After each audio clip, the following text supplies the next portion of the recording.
infra, free AI infra, what will it take to get us to that next phase of true mainstream adoption? So I am thrilled by the dream team we have to explore that today. Please welcome David Fields, Lele, Eric Weiner, Nicolas Kokula, and Sam Ewan, my colleague at CoinDesk. Thank you.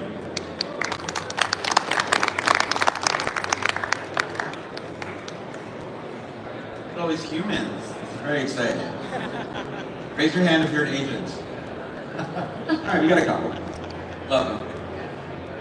I'll try to speak in binary for you. What a wonderful panel. I'm very excited to be able to moderate this with these four brilliant people. I'm going to learn a lot. I'm Sam Ewan from CoinDesk. I head up the innovation practice, so I'm going to take a lot of notes on what we're talking about today. But I would love, Lele, let's start with you. Just give us the 20-second who you are, and then we'll go down the panel. Sure. Really great to see everyone. I love Toronto. So I'm Lele. I'm VP and Head of Business Development at Kite AI. Kite AI is AI Layer 1 focused on building an open marketplace for agents, models, and data. And myself, I come from more of a TradFi background. I worked on Wall Street for over 10 years and came to the blockchain space about 5 years ago. Eric? Hey, I'm Eric Weiner. I'm the CTO of Near AI. Near AI is kind of an offshoot of the Near protocol with L1. We're focused on building a framework for AI agent hosting, for agents to talk to other agents, transact, pay, and the app layer on top of that. Hi, I'm David Fields. I'm co-founder and CEO at Ready AI. We're focused on structuring all the world's data and making it universally accessible to AI. And we're built on BitTensor, one of the leading crypto AI protocols. Hi, I'm Nicolas.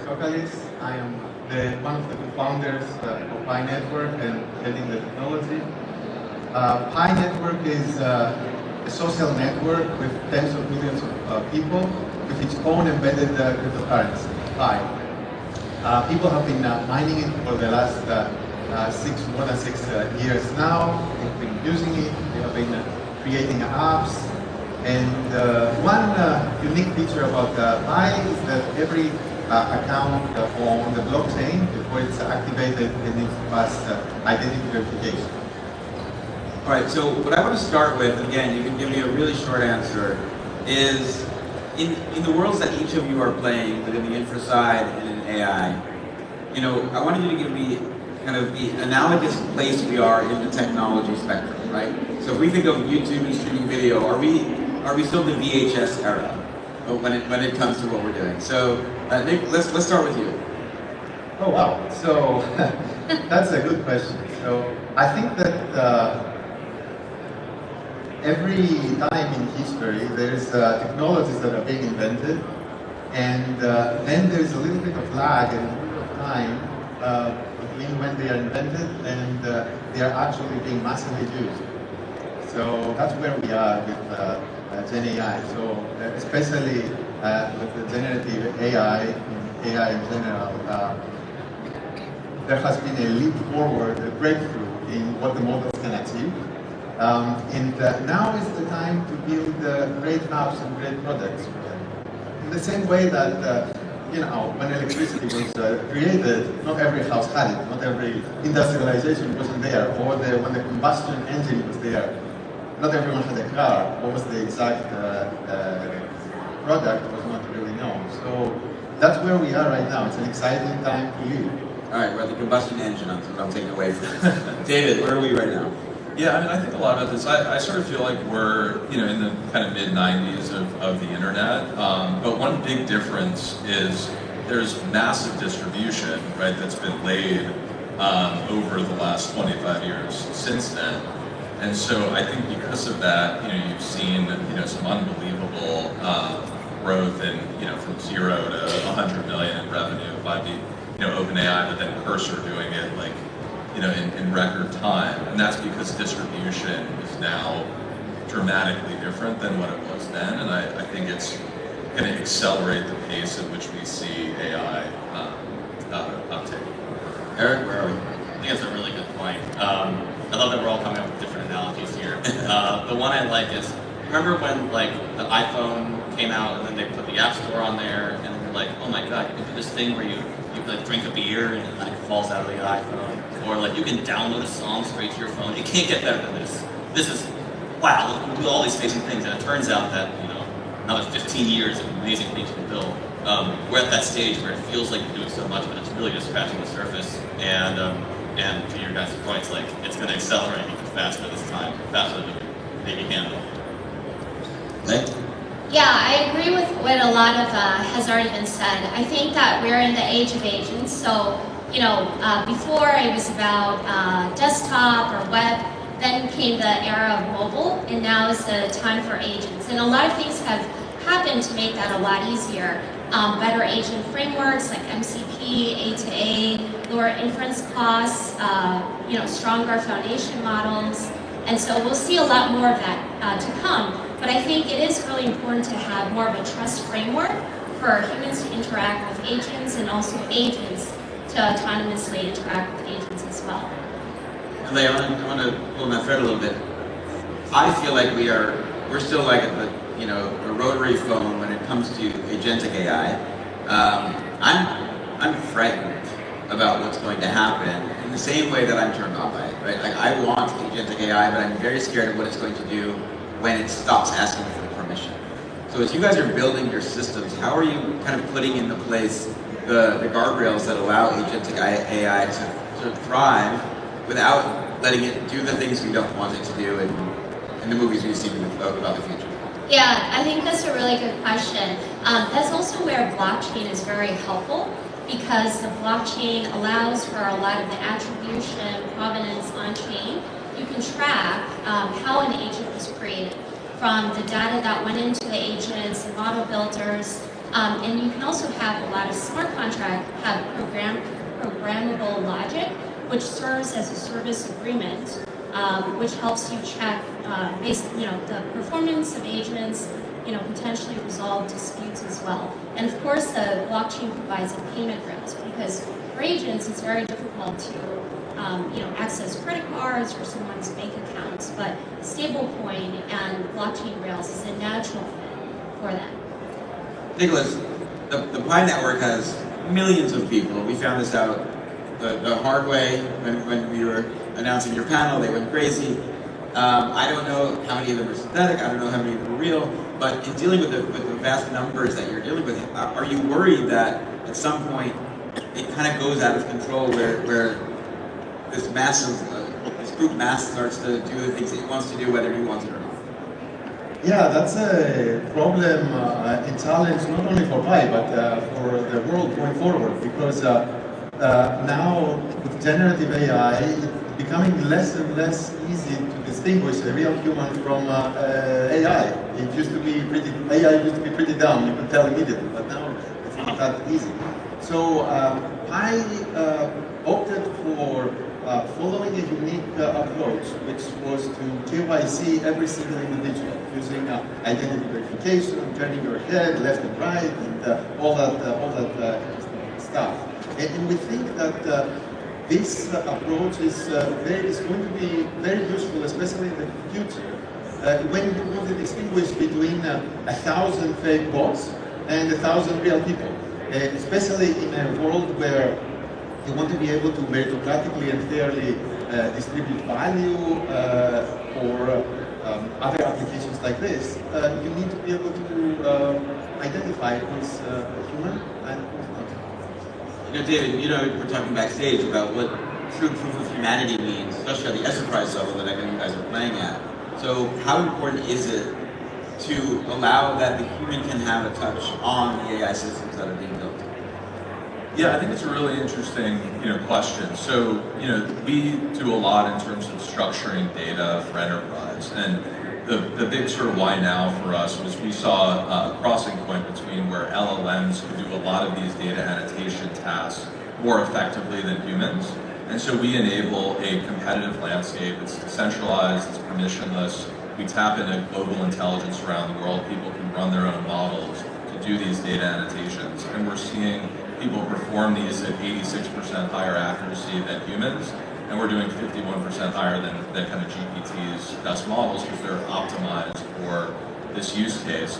And so I kind of see a bifurcation happening. There's a lot of data structuring that needs to be done at massive scale. You know, the largest companies in the world have decades of data that they need to structure for AI models and AI applications. So that can't all be done by humans. But I think, you know, we don't really play as much on the other side, which I think is quite important, which is more of the kind of human annotation, human labeling. You know, that's being done more and more with higher skilled areas. But we were talking a little bit backstage. Well, where does that crossing point happen for some of those higher skilled labor? Is that 3 years? Is that 10 years? Is it 20 years? But AIs are getting smarter at a crazy accelerated pace. Eric, I want to ask you about the idea of decentralization. So NEAR is so early. It was one of the pioneers in the idea of AI in decentralization. Ilya's been talking about this forever. I find it hard in the world outside of this room to talk about why decentralization matters in the AI system when 400 million people are comfortable going to ChatGPT or use Grok or use Gemini. Why do we need decentralization, especially in the context of this agentic conversation? Sure. I think of two things. First of all, I think it's more developers and enterprises that will drive decentralization than it is the actual end users. I like WhatsApp as an example here. Most people, like WhatsApp has billions of users, and they adopt a lot of the end-to-end encryption tech that's used in Signal. People who are really paranoid about security, they tend to use Signal, but more people are using WhatsApp, and it's great that WhatsApp at least purports to care about that. Similarly, like, you can convince developers that these principles are important and they will pass it on to their users and convince their users. Secondly, as there's more autonomous agents going around, like, that is just an absolute superpower. Once you have a network of autonomous agents communicating with each other, I think there's so many unlocks there, and a lot of those unlocks have existed since blockchains have really come into prominence. Like, there's nothing you necessarily can't do with a beginner Ethereum smart contract. But once AI agents are talking to other AI agents and negotiating how they're going to transact, how they're going to get something done, how they're going to check each other's work, like, that's just another opportunity for crypto adoption.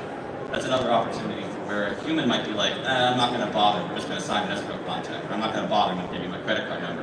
And AI is going to say, well, like, let's use a digital native payment system. Let's use a smart contract here. I think it's a whole nother adoption unlock for the world of decentralization. But to push back, I mean, crypto adoption at some point we're going to stop talking about, right? I think about what is happening with, like, I spoke to Revolut last week. Revolut has 52 million users. 15 million of them have been involved in crypto transactions. They're just thinking they're playing finance, right? So I guess, how important is it for the masses, and you guys are building infra, how important is it for the masses to even have to understand that decentralization matters? Oh, none. Any more than just in my previous example, most people even know what end-to-end encryption is. It's up to us to get ourselves out of the mindset of we need to be pushing crypto and into the mindset of we need to be pushing amazing applications, amazing use cases to people, and that just happen to be built on these principles. We're not going to win by pushing the principles. We're only going to win by making better stuff. So, I mean, Nicolas, when you're talking to the Pi Army and they're vocal, are they vocal about decentralization or are they vocal about Pi? So I think that in general, when we're thinking of decentralization and AI, and there's another aspect. There is, of course, the technical challenges and how we can embed this into technology, how we can do training, how we can distribute the reports. But there is also the concept of value capture. So in a future where more and more work is done by agents and by AI, It is important to make sure that the value is not only captured by a few individuals or a few companies, and it can be captured by a large number of people. And that's where blockchain and our projects can come to play. And the founders of those projects and the people who are working on it need to come to think about how blockchain can help with value capture. So when we think of building an agentic strategy, what are the 3 things that you need to know in order to be successful? Yeah. Well, I think also just going back to your question about decentralization, for users, I don't think they necessarily care so much about decentralization. But what I do care about is, what are you doing with my data? How are you using it? And I think that's been one of the biggest criticisms of a lot of centralized companies. And there have been a lot of lawsuits as well in terms of taking user data and training models behind the scenes.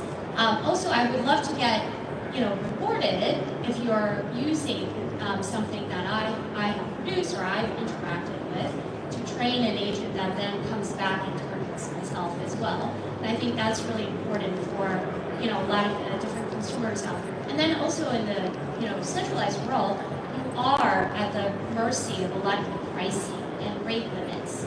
And for example, we were just about to launch our new testnet and featuring some of our partner agents, and a rate limit and pricing issue immediately came up from kind of the core foundation model. So I think those things are very important. But I still look at the fact that people are utilizing Spotify to listen to music, Netflix to watch videos, ChatGPT to do their open AI, their conversations with an LLM. And I don't think those users are thinking through the lens of, wait, do I get rewarded for what I'm giving in? I'm frightened by what ChatGPT knows about me, right? And I do it every day, and I willingly give that. And so I guess I hear you, and I think we all agree in theory, but I think in practice, big tech has shown us that people are much more interested in convenience than they are about that security. Am I getting that wrong? Yeah, no, that's a very good point. And I think the biggest criticism about the blockchain space, and something we need to collectively, do better about, is still the user experience. I think Eric, mentioned it before. We really need to build for the users. How do I make it easy? People are going to use something that is easy to use. So, still kind of the wallets, gas fees, very decentralized ecosystem. Those are some of the things that we collectively as builders need to provide. All right, so David, again, you guys think about this at the enterprise level. How do you truly build a enterprise-grade app utilizing decentralized tools of AI? Yeah, so just to touch on sort of the decentralized point, I've been in crypto for 12 plus years now, and I think most of us who have been here for a while care about these things, but I think I've seen time and time again that users, especially retail or consumers, don't typically care about these things. They're sharing information sort of at will with the Googles of the world and now the ChatGPTs. What is interesting on the enterprise side, small to large scale, is data is really valuable, really matters. And decentralization, I think, has the potential to be a feature, not a bug. And I think we're in the early stages of sort of educating enterprises on why that's the case, but many of them are already inherently concerned about sharing their data with OpenAI, because now that's helping to power their next model, so maybe disrupts their business in some way. So that gets me excited about the power of decentralization for enterprise specifically, kind of at small to large scale. All right, so Eric, I'm going to ask you, Near is a blockchain that has gone through a lot of ups and downs, a lot of interesting evolutions. You can always focus on what you're doing. A lot of the crypto Twitter conversation is around token price, right? And I keep wondering, when we think of the stuff that everyone's building on stage here, there's still a token component. There's still the idea that you will financialize your participation in the network. And I think we all believe in that. But does that also end up being something where it still ends up being easier to say I'll pay $9.95 a month and not worry, compared to, oh, I have to do more work. And should we sort of try to divorce the idea that what's good for the world doesn't always have to be financialized, and that decentralization, to David's point, is something that actually makes us all better. And I guess, how do we do that? I think as you get lower level, you tend to be a little bit more, you tend to use more like rational micropayment models. And this is true in Web2 space and in the Web3 space, and in the offline space. You know, if I'm buying something in bulk, I'm gonna pay in a certain way. You're on AWS, you're paying per minute or paying per function call. Similarly, in the crypto space, you know, you're paying per transaction, storage fees and such, and that makes total sense. I think where we've faltered is we don't put any layers between that and the user.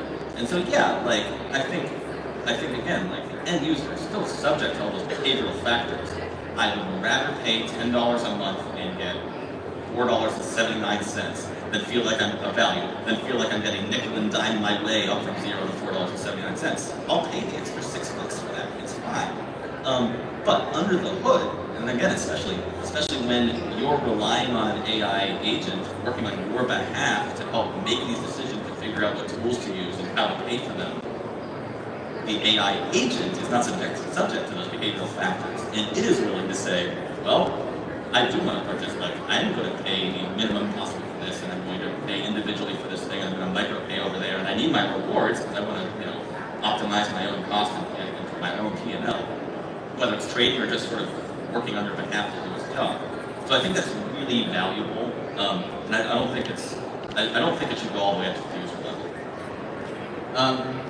Running out of time, my last question relates exactly what you said, and I want to get each of your opinion on it. To me, stablecoins, agents, this is the future of commerce on the internet. Like, there's no doubt in my mind about that. So, how do you guys look at this idea of balancing out how we can build systems that allow for smooth and easy payments at the micro level, and know that the traditional financial system also says, no, what about all of our fees? We want those back. But we are reinventing a new way of commerce, a new way of engaging with each other. So just give us, final thoughts to start with you, Nicolas, on what it means to bring agents, stablecoins, decentralized AI networks together and build the absolute future. You have 30 seconds. Okay, so I think that I would take this as follows. I would say that people need to build great apps, great products. Once you have a great product, it will trump everything else. And in order for you to do this, you need to have a lot of trials, and today is a great time with generative AI, where there's a lot more people who can create and try products. So networks that have a lot of people will naturally be able to have a competitive advantage in being able to empowering them and creating a lot of different products and a lot of different value. So by having value, eventually you're going to convince everyone else to accept it. David? Yeah, so kind of going back to the internet in the mid-90s analogy, I think that stablecoins has really been a foundation that's been laid now for a decade plus. I mean, it's a core piece of technology in the agentic system that I think that decade was really critical for. So I think you're going to see, an explosion in AI agents over, the next couple of years, and figuring out the right transition to like fully autonomous agents outside of, kind of control and authorization will be interesting. There'll be blow-ups, but I think it's going to be really exciting for this next couple of years. Eric, agents, payments? Yeah, I mean, I think payments are under the core of so much of what we're trying to get at here. What we're trying to build, we call it AITP, which is sort of our agent interaction and transaction protocol. That's how agents can pass structured data to other agents. That includes payment instructions. And we think the way that can succeed is, first of all, don't think of it as just crypto payments. Build in all the features of fiat payments, rewards, credit, dispute resolution, all done via AI, and things you can't do in the fiat world, like revenue share and affiliate revenue that hits everybody along the path of whoever made that transaction possible, even if it's a quarter of a cent's worth. That gets everybody incentivized to move from the fiat rails onto the crypto or the stablecoin rails. I think that's, and so like, then you build from there. You start to convince those AIs to move on to the AITP or whatever the crypto payment rail is going to be. Leia, bring us home. Sure. So agents, stablecoin, right? And enterprise. So first of all, I think partnering with enterprises is key because they have the mass distribution users, and they always think about building in a sustainable way. Revenue is not bad, and that's something that the whole industry does need to really work towards. I think a way to position charging fees is there's always a way to have some type of fee split or revenue share, or way to give back to the users that are using those stablecoin products. All right. Well, that's all the time we have. Thank you all so much for this. It was wonderful. Thank you for